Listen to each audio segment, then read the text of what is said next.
Hola, buenas tardes, bienvenidos. Estamos otra vez aquí en otra mirada deportiva desde el Café Buenavista. Esta tarde nos acompaña Aldo Panfichi. Hola Aldo, muchas gracias por venir. Gracias por la invitación. Y bueno, Aldo, queríamos un poco analizar lo que ha sido la participación de Perú y también toda el rebote, toda la repercusión que ha tenido en la sociedad en este mes del Mundial, en los meses previos, lo que esperamos que siga sucediendo. ¿Cómo has visto tú este Mundial desde ese lado, digamos? Mira, yo creo que la participación del fútbol peruano después de tantos años es una participación meritoria. Ha movilizado a todo el país realmente. Hemos logrado un nivel de cohesión social pocas veces visto en contextos en los cuales generalmente estamos divididos, peleados, sí. Tenemos discrepancias sociales, políticas, culturales, etcétera, y entonces ha sido un momento como de unión nacional, de reconocimiento de que formamos parte de una misma comunidad, ¿no?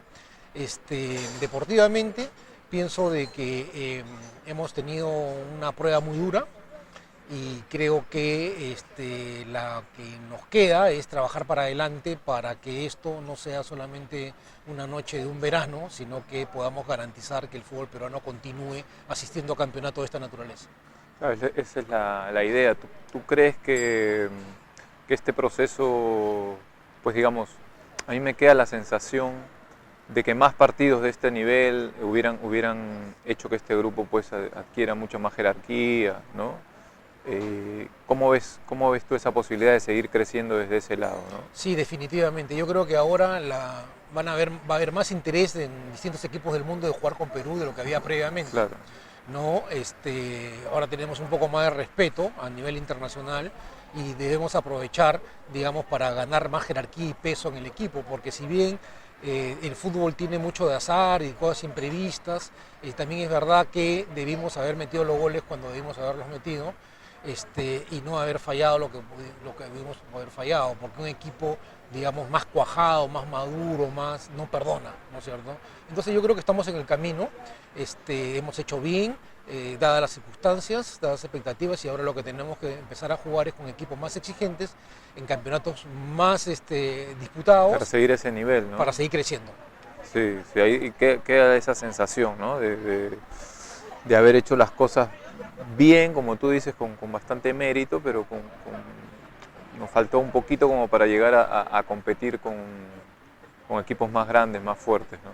Aldo, una vez tuve el placer de escucharte en una charla hablando un poco de política y fútbol, ¿no? Sí. Y me pareció muy interesante cuando explicabas cómo también a inicio de los 90 el fútbol peruano y la Federación Peruana pasa a ser también privada, ¿no? Como tantas otras cosas que empezaron a pasar a inicio de esos años, y empieza un poco el cambio, ¿no? Así es. ¿Cómo podrías contar un poco? Sí, claro, definitivamente. Mira, la Federación Peruana de Fútbol se funda, si no recuerdo mal, en 1922 o 24, una de esas dos fechas.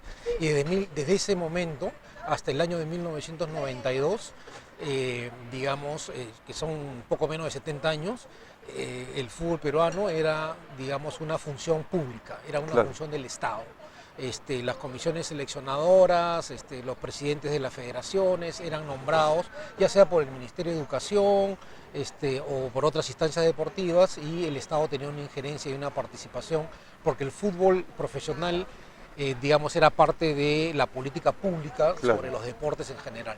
Podemos discutir sobre todo las carencias que hubo en ese proceso, pero el punto es que en el año de 1992 hay un quiebre.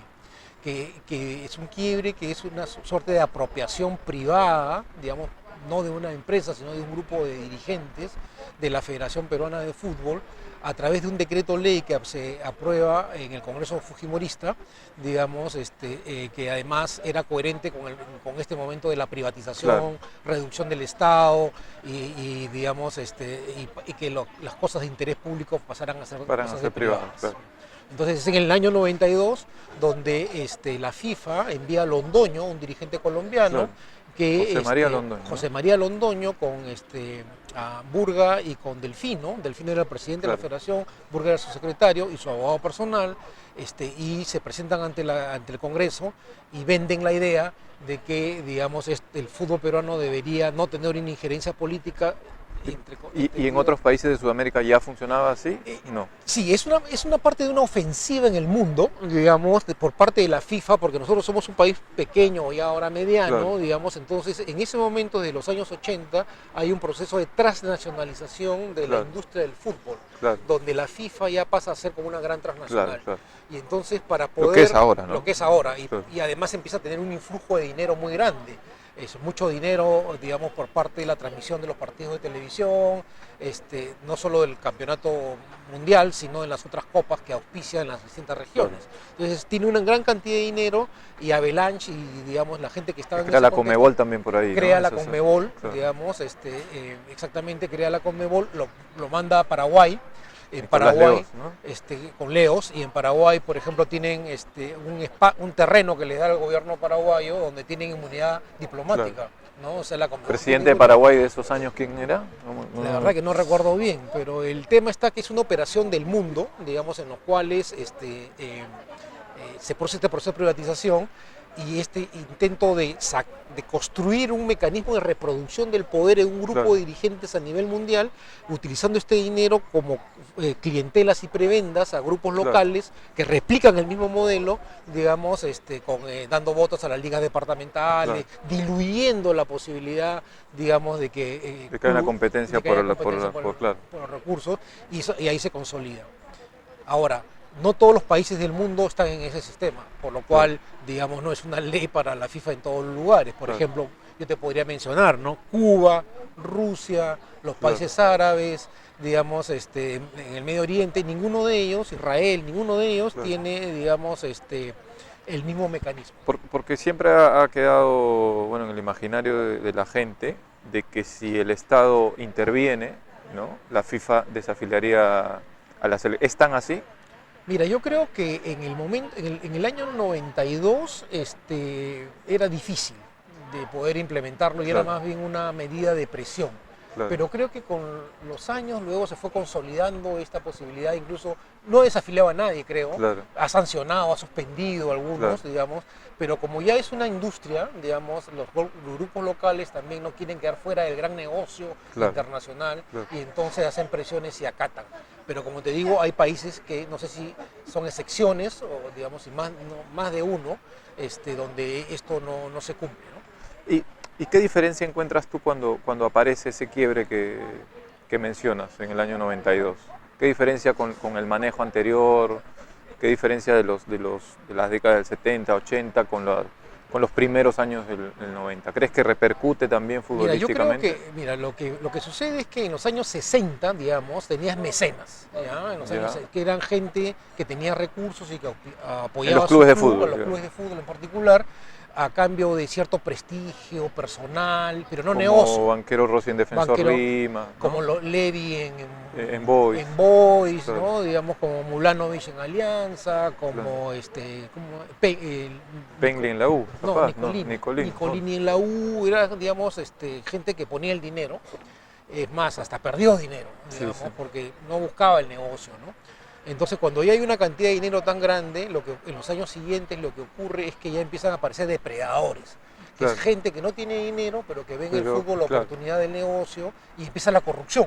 Claro. Entonces, yo creo que a partir del 90 se genera una suerte de una impunidad alrededor del fútbol, porque no puede entrar el Poder Judicial, Claro. no puede entrar la policía, no puede entrar nadie, ¿no? Y hay estos dirigentes depredadores que se apoderan, digamos, del fútbol y que medran de él. Y se apoderan del fútbol sin cuidar, digamos, algo que tanto pregonan como negocio, que es el fútbol. Es decir, no cuidan la parte de que el juego empiece a funcionar, que Claro. se juegue bien. No les interesa las divisiones menores, no les interesa el fortalecimiento institucional de los clubes, lo que les interesa es, digamos, ya sea usar el fútbol como una plataforma para saltar a la política, a los negocios, usar las redes que uno conoce en el fútbol, o para medrar en los pases, digamos, hay distintas formas de corrupción, desde chiquita con las camisetas, Claro. hasta grandes, digamos, con el merchandising o los sponsors, ¿no?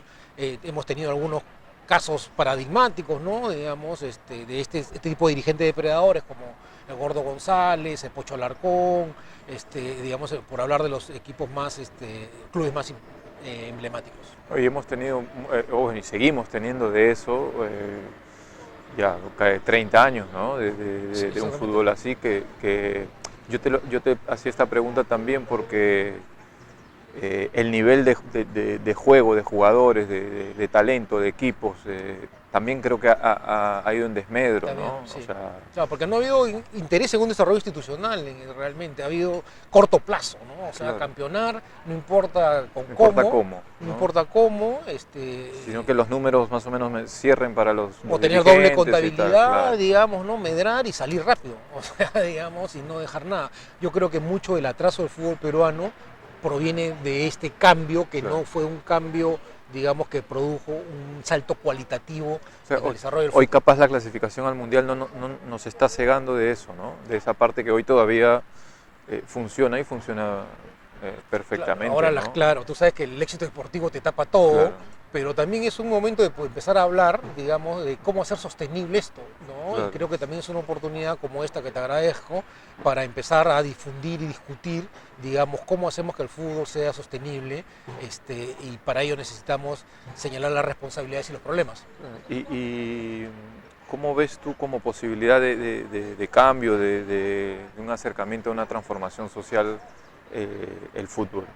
¿Cómo puede Como ser una herramienta? Mira, yo creo que necesitamos una renovación en todo el sentido del término, en todas las instancias del fútbol, digamos, con gente que sepa, digamos, de fútbol, ya sea por experiencia propia, pero también con un nivel de profesionalismo en las funciones. Y creo que el envión que nos da esta sociedad peruana tan movilizada con el fútbol, te debería generar las bases sociales para construir nuevos liderazgos, Como ¿no? para querer hacer las cosas bien. Para querer hacer las cosas bien, para que no haya tolerancia Claro, con la mediocridad con y la con la corrupción. improvisación, Claro. ¿no? Creo que hay que aprovechar ese momento. Y aparte es súper importante lo que dices porque empieza a visibilizar estas cosas, ¿no?